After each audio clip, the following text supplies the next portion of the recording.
Good morning friend, मैं सुप्रिया स्वागत करती हूँ आपका डिकोड एग्जाम में। फ्रेंड, आज डेली करंट अफेयर्स की क्लास में हम डिस्कस करेंगे 12 नवंबर से रिलेटेड जितने भी न्यूज़ हैं, जितने भी इवेंट्स हैं जो हमारे एग्जाम के लिए इंपॉर्टेंट है, हम उन्हें एक एक करके यहाँ डिस्कस करेंगे। तो आइए फ्रेंड स्टार्ट करते हैं आज की क्लास। और आज की क्लास में हमारा सबसे पहला प्रश्न है, हाल ही में भारतीय नौसेना को प्रोजेक्ट 75 के तहत कौन सी स्कॉर्पियन पनडुब्बी सौंपी गई है? वागीर, चक्र, वेला, विक्रांत। तो फ्रेंड, इसका करेक्ट आंसर हो जाएगा सी, यानी कि वेला स्कॉर्पियन पनडुब्बी को प्रोजेक्ट 75 के तहत भारतीय नौसेना को सौंपा गया है। आइए इसके बारे में देखते हैं। तो मुंबई के Mazagon dockyard ship builders limited ने प्रोजेक्ट 75 के अंतर्गत बनाई गई चौथी स्कॉर्पियन पनडुब्बी वेला को नौसेना को सौंपा है। ठीक है, तो ये चीज़ ध्यान रखेगा। तो आइए फ्रेंड अगले प्रश्नों पे चलते हैं। हमारा अगला प्रश्न है कि किस संगठन ने सस्टेनेबल अर्बन कूलिंग हैंडबुक शीर्षक से एक रिपोर्ट जारी की है? WMO, WWF, यूनेप या फिर IUCN। तो फ्रेंड, इसका करेक्ट आंसर हो जाएगा सी, यानी कि यूनाइटेड नेशन एनवायरनमेंट प्रोग्राम के द्वारा सस्टेनेबल अर्बन कूलिंग हैंडबुक शीर्षक से एक रिपोर्ट जारी की गई है। आइए इस रिपोर्ट के बारे में समझते हैं। तो संयुक्त राष्ट्र पर्यावरण कार्यक्रम ने सस्टेनेबल अर्बन कूलिंग हैंडबुक शीर्षक से एक नई रिपोर्ट जारी की गई है। और इस रिपोर्ट में देखिए क्या बातें की गई हैं। इस रिपोर्ट में बताया गया है कि जो अनियंत्रित ग्लोबल वार्मिंग है, उस अनियंत्रित ग्लोबल वार्मिंग की वजह से जो शहर होंगे, जो सिटीज़ होंगे, जो बड़े शहर होंगे, वो हॉट स्पॉट का केंद्र बनेंगे। ठीक है, और इसी के साथ साथ इस रिपोर्ट में बताया गया है कि शहरी ताप द्वीप प्रभाव, यानी कि अर्बन हीट आइलैंड इफेक्ट के कारण शहरों को जलवायु परिवर्तन का सामना करना पड़ेगा। चूंकि शहरी हॉटस्पॉट का केंद्र बनेंगे, इसलिए सबसे ज़्यादा जो प्रभाव होगा किसका, ग्लोबल वार्मिंग का, इन्हीं के ऊपर सबसे ज़्यादा होगा। इन्हीं को ही जलवायु परिवर्तन का सामना करना पड़ेगा शहरों को। और इस रिपोर्ट की बात करें तो दुनिया के 1692 सबसे बड़े शहरों के विश्लेषण पर आधारित ये रिपोर्ट है। ठीक है, तो ध्यान रखिएगा किसके द्वारा जारी किया गया था, सस्टेनेबल अर्बन कूलिंग हैंडबुक शीर्षक नामक रिपोर्ट जो है यूनेप के द्वारा। बात कर रहे हैं अगर यूनेप की, तो आइए यूनेप के बारे में देख लेते हैं। यूनेप जिसका फॉर्मेशन 1972 में हुआ था। इसकी राजधानी इसका हेडक्वार्टर देखा जाए तो नैरोबी, यानी कि केन्या। ठीक है, केन्या में इसका हेडक्वार्टर है। ठीक है, आइए अगले प्रश्नों पे पढ़ते हैं। और हमारा अगला प्रश्न है, सुसंस्कृत आलू के निर्यात के लिए टिश्यू कल्चर आधारित प्रमाणीकरण की सुविधा वाला पहला भारतीय राज्य कौन सा है? हरियाणा, उत्तर प्रदेश, पंजाब, बिहार। तो फ्रेंड, इसका करेक्ट आंसर हो जाएगा सी, पंजाब जो है वो टिश्यू कल्चर आधारित प्रमाणीकरण की सुविधा वाला पहला भारतीय राज्य बन गया है। तो इसके बारे में देखें, जो पंजाब जिसके मुख्यमंत्री फ्रेंड कौन है, चरणजीत सिंह चन्नी की अध्यक्षता में पंजाब मंत्रिमंडल ने पंजाब को एक मानक आलू बीज केंद्र के रूप में विकसित करने के लिए पंजाब उत्तक खेती आधारित बीज आलू नियम 2021 को मंजूरी दी है।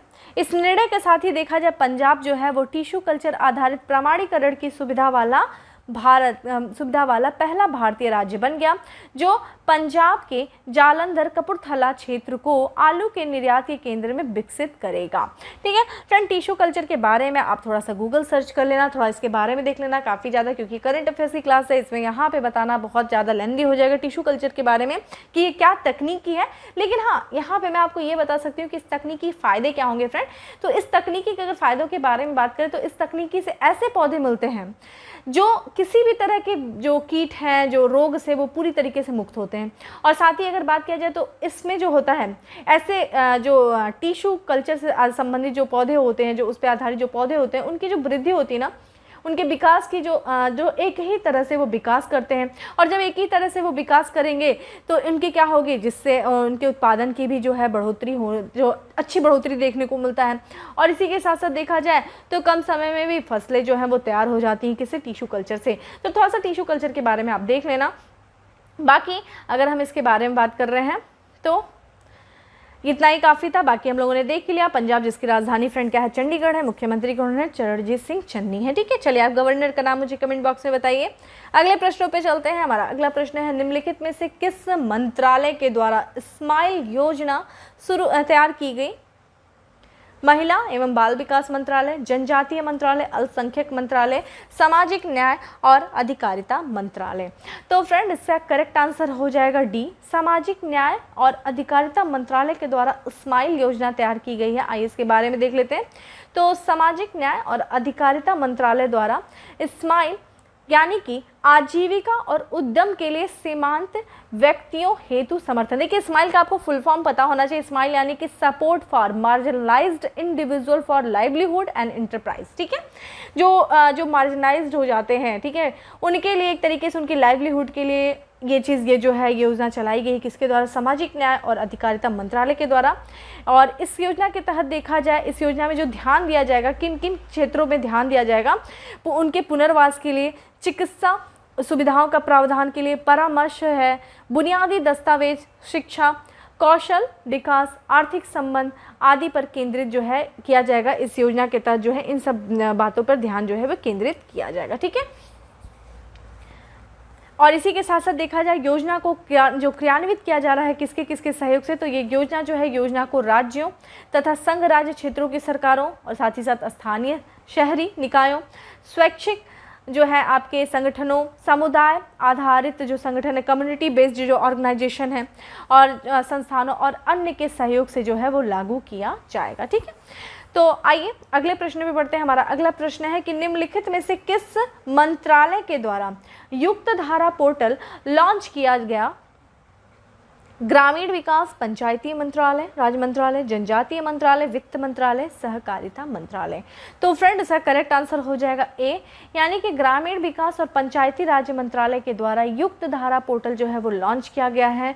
और आइए इसके बारे में देखते हैं। तो जो युक्त धारा पोर्टल है वो ग्रामीण विकास एवं पंचायती राज मंत्रालय के द्वारा लॉन्च किया गया, ध्यान रखिएगा। आइए युक्त धारा के बारे में समझते हैं। तो फ्रेंड ये जो युक्त धारा है, युक्त धारा मनरेगा के तहत ग्राम पंचायत स्तर पर योजनाओं को सुगम बनाने के लिए एक भू स्थानिक जियो स्पेशल प्लानिंग पोर्टल है, ठीक है। और इस पोर्टल को, यह पोर्टल जो है इसरो के जियो पोर्टल भुवन के तहत जो है वो कार्य करेगा। तो ये जो पोर्टल है फ्रेंड, जो युक्त धारा पोर्टल है, इस पोर्टल को इसरो, ठीक है, ध्यान रखिएगा, इसरो और साथ ही साथ जो आपका ग्रामीण विकास मंत्रालय है, उन दोनों ने मिलकर के इसको लॉन्च किया है।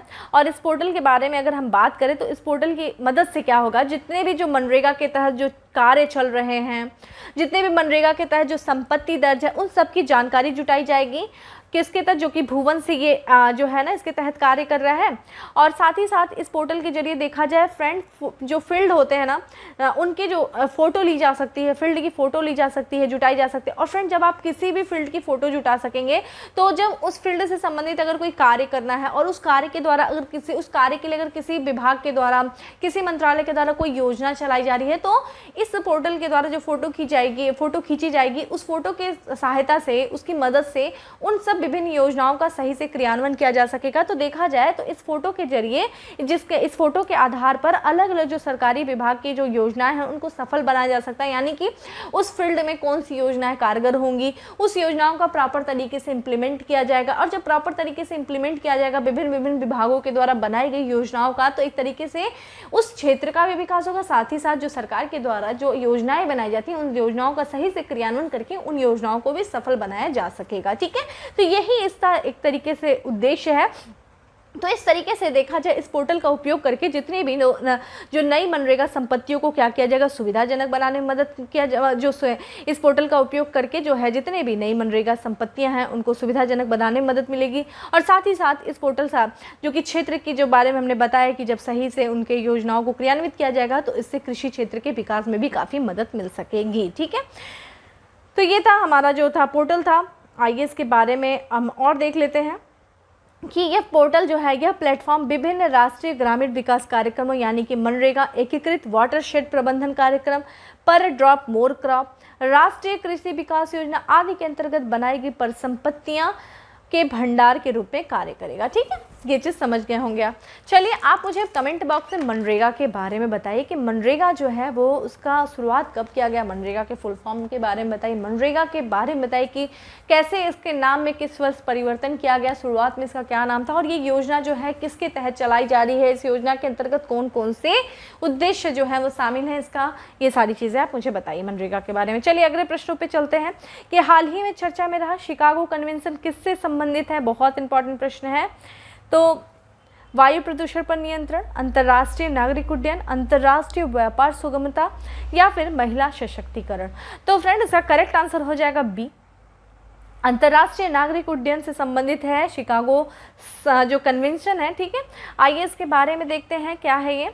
तो जो शिकागो कन्वेंशन है वो अंतर्राष्ट्रीय नागरिक उड्डयन संबंधी कन्वेंशन है, और इसकी शुरुआत देखा जाए या इस पे हस्ताक्षर जब किया गया था वो 7 दिसंबर 1944 को शिकागो में इस पर हस्ताक्षर किया गया था, इस कन्वेंशन पे, जो कि किस कन्वेंशन पे, शिकागो कन्वेंशन पे, एक अंतर्राष्ट्रीय जो है नागरिक उड्डयन संबंधी कन्वेंशन है। देखिए ये अभी हाल ही में चर्चा में रहने का कारण आपको पता ही है कि किस तरीके से जो अभी पाकिस्तान की जो क्रिया थी भारतीय जहाज को अपने आकाश में रोकने की, इसी वजह से ये जो है कन्वेंशन वो चर्चा में आया है, यह भी मैं आपको बताती हूँ। तो इस कन्वेंशन के द्वारा क्या किया जाता है, इस कन्वेंशन के द्वारा वायु मार्ग के माध्यम से अंतर्राष्ट्रीय परिवहन की अनुमति देने वाले प्रमुख सिद्धांतों की स्थापना की गई है। तो फ्रेंड देखा जाए इस कन्वेंशन नियमों का एक भाग के रूप में देखा जाए 6 प्रमुख जो है 6 मुख्य नियम है। ठीक है, उसमें देखा जाए वायु संबंधी स्वतंत्रता जो है, जो 6 प्रमुख वायु संबंधी स्वतंत्रता निर्धारित की गई है। तो ध्यान रखिएगा इस कन्वेंशन नियमों के एक भाग के रूप में 6 मुख्य वायु संबंधी स्वतंत्रता निर्धारित की गई है। वायु की जो प्रथम स्वतंत्रता है उसके बारे में हम देख लेते हैं, वो यहाँ पे है कि अभी हाल ही में देखा जाए पाकिस्तान ने अपने हवाई क्षेत्र से किफ़ायती एयरलाइन गो फर्स्ट, जिससे फ्रेंड हम पहले किस नाम से जानते थे, गो एयर के नाम से जानते थे। ठीक है, गो फर्स्ट को गो एयर के नाम से जानते थे। ये गो फर्स्ट जो है वो उसके द्वारा गो फर्स्ट द्वारा श्रीनगर से शारजाह के बीच संचालित एक सीधी उड़ान को रोक दिया गया। ठीक है, जो कि ये जो हमारी तरफ से, हमारी भारत की तरफ से गो फर्स्ट एयर जा रही थी, कहाँ जा रही थी, श्रीनगर से शारजाह जा रही थी फ्रेंड, शारजाह जो कि यूएई में है, संयुक्त अरब अमीरात में है। और ये उसी दौरान जब ये पाकिस्तान को क्रॉस कर रही थी तो पाकिस्तान ने इसको क्या कर दिया, रोक लगा दिया कि आप हमारे आकाश का इस्तेमाल नहीं कर सकते हैं, जिसके वजह से विशेषज्ञों ने पाकिस्तान द्वारा शिकागो कन्वेंशन के तहत वायु की प्रथम स्वतंत्रता का उल्लंघन बताया।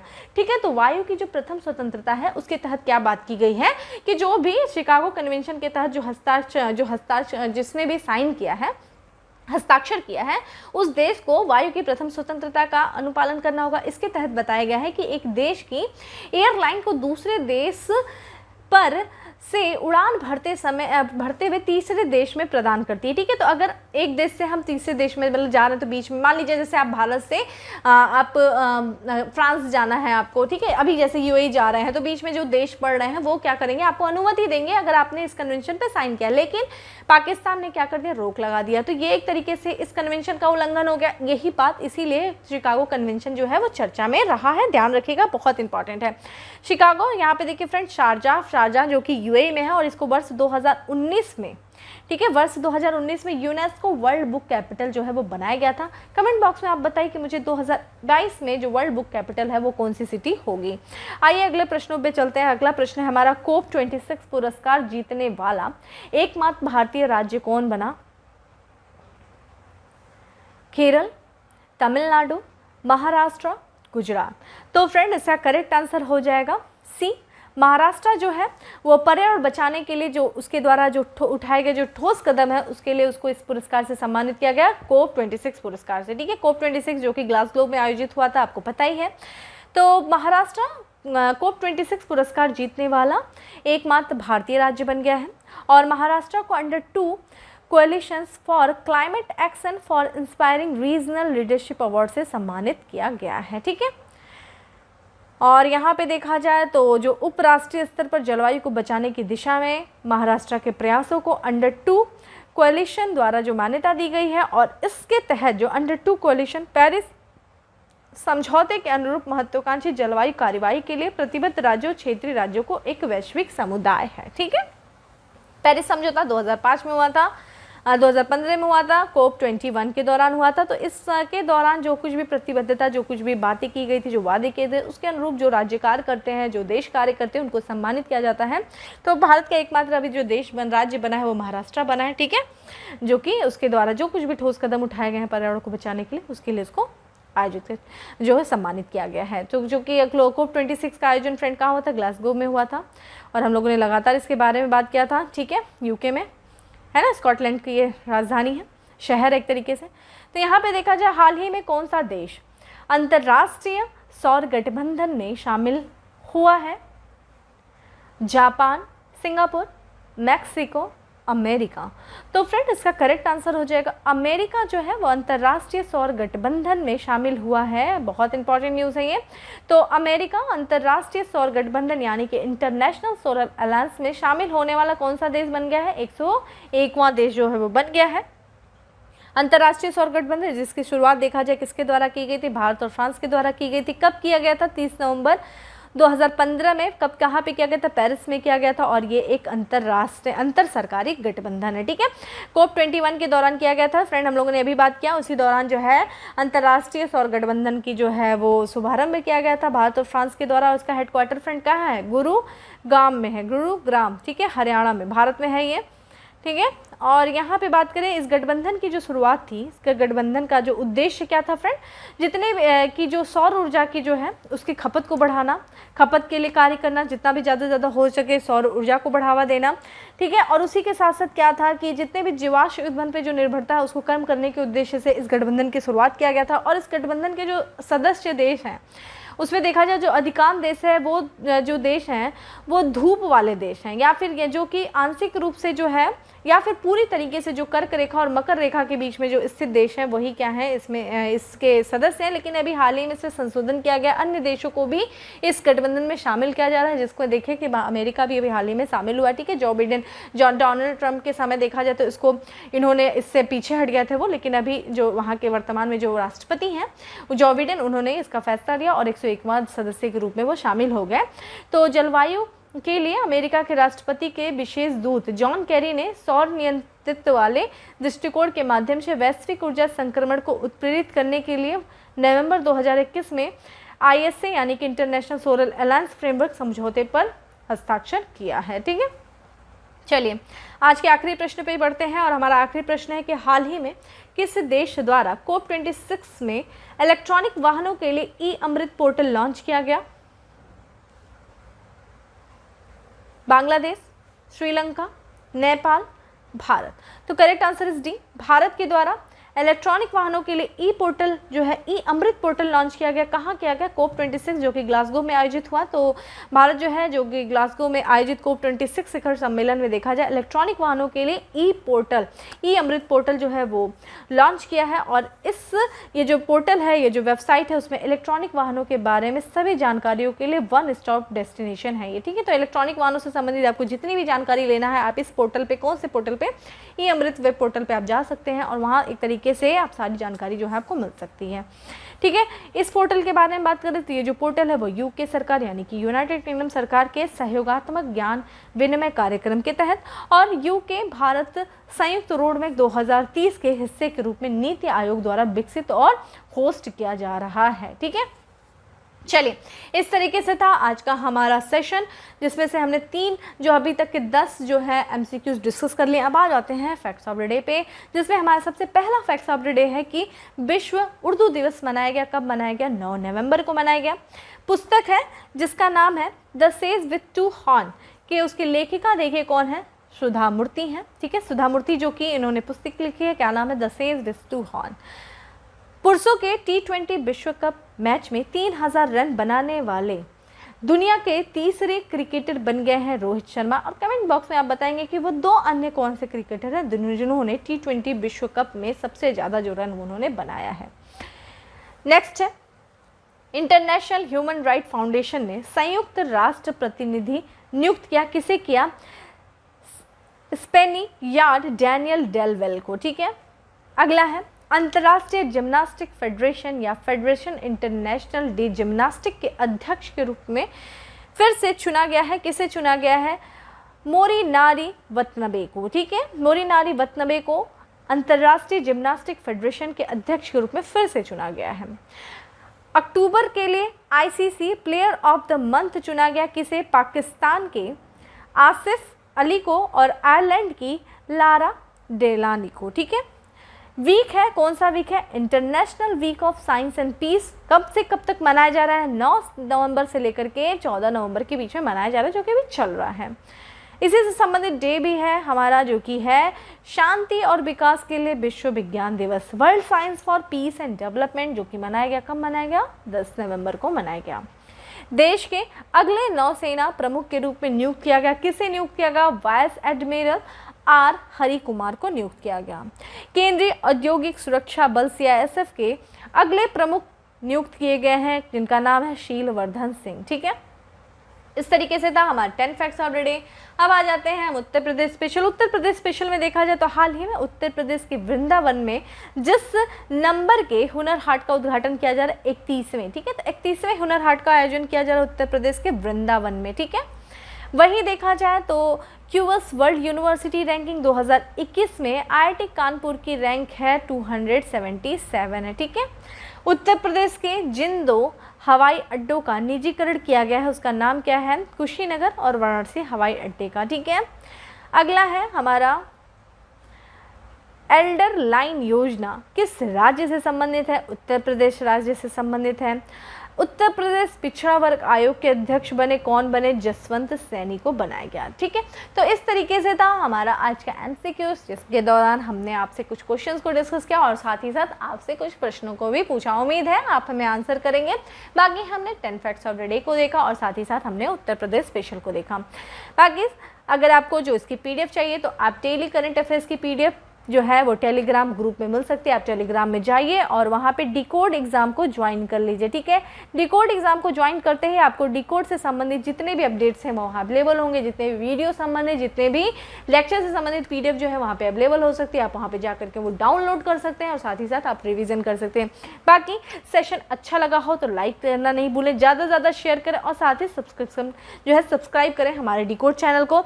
और बाकी कमेंट बॉक्स में ये जरूर बताएं कि आपको और कौन सी चीज़ें चाहिए, आपको क्या चीज़ मतलब इससे संबंधित, करंट अफेयर से संबंधित या अन्य सब्जेक्ट से संबंधित जो कुछ भी आपकी इंक्वायरी है, जो कुछ भी आपकी डिमांड है, आप कमेंट बॉक्स में जरूर बताएं। बाकी फिर मिलते हैं अपने नेक्स्ट सेशन में, तब तक के लिए bye, have a good day, stay safe and stay happy.